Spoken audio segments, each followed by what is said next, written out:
2, 1.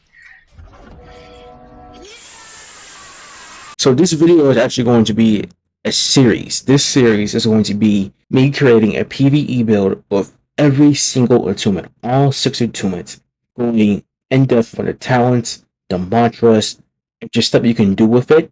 And then I'll be ranking them all to see which one truly is the best for PvE.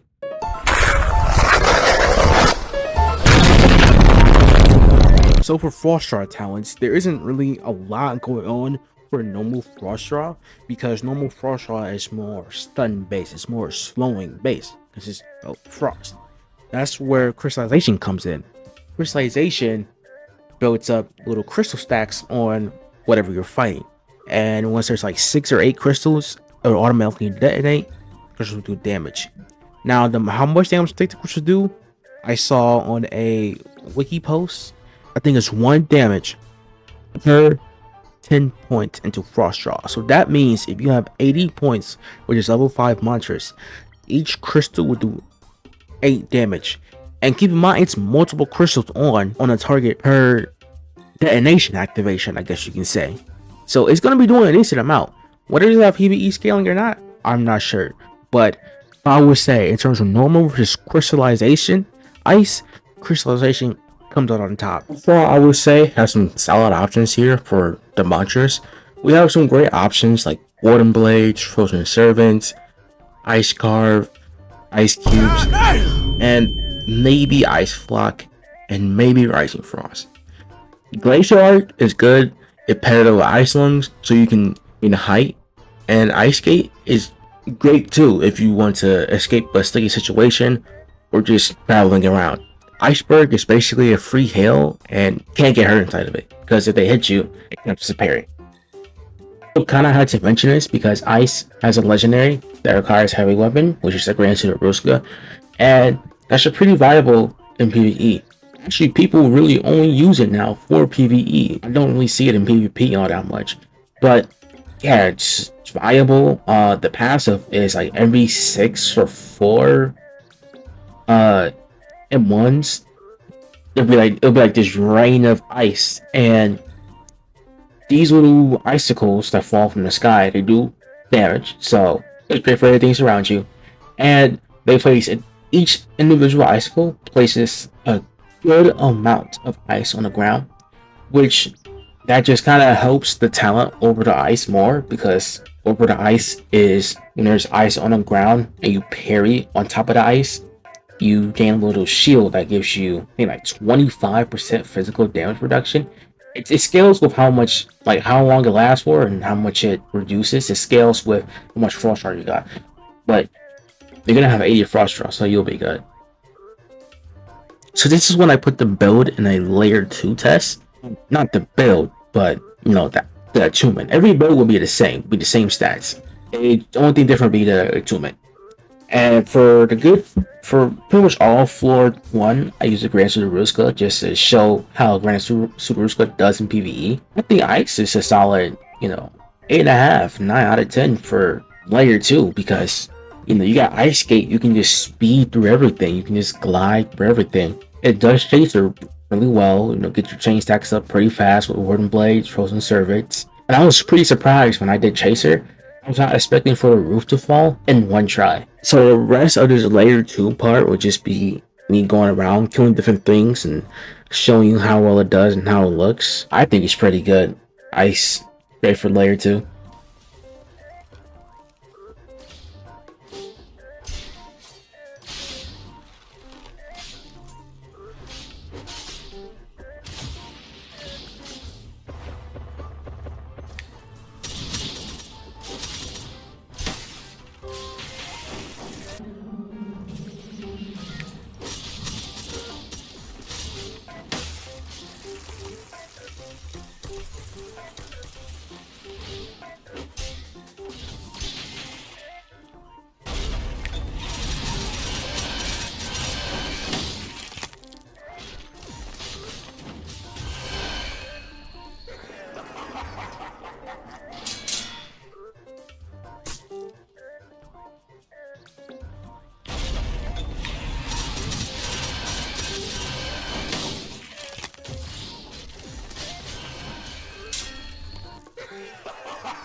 Well, as you can see, it's great for floor 2 too. You know, it shreds through the gear scarves, through the muscle men, all of them. I'll go to 2 cycle Epteron, and, you know, it's decent.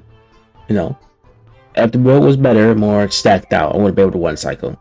But you can do it pretty easily. I was a little bit slow escaping because I was well over carry low, but yeah, it's just really all I have to say about the layer 2 part of it. So the last thing I'm gonna talk about is how well it does in the Boolean. And it does pretty well. I got to wave 25, took some difficulty, or I guess you say mild difficulty, because you know, all my mantras for level 1, no oath.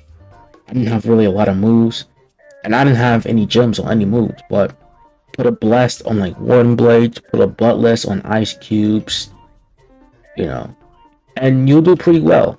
You're gonna do pretty good, you're gonna survive. This is no PvM kit, by the way. It's just gear, it's pretty much scraps, whatever I found on the ground or found in the chest. Yeah, it's, well, sure, I did get Bell at wave 25, but it's still, you can do it. If you actually max the build out, you can do it.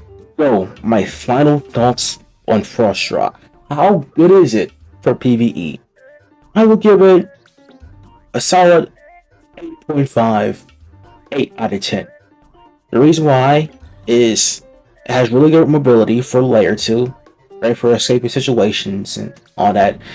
And the mantras are really solid. Wind Blades, Ice Cubes, Frozen Servants. I just feel like it's too little mantras, if you know what I mean. Like, it just, the other attunements I feel like have more variety of mantras you can use for PvE. While the mantras are powerful in Ice, they're lacking in quantity. But yeah, it's just part 1, I guess. You can click off now. Just click off the video. I don't know how to end it.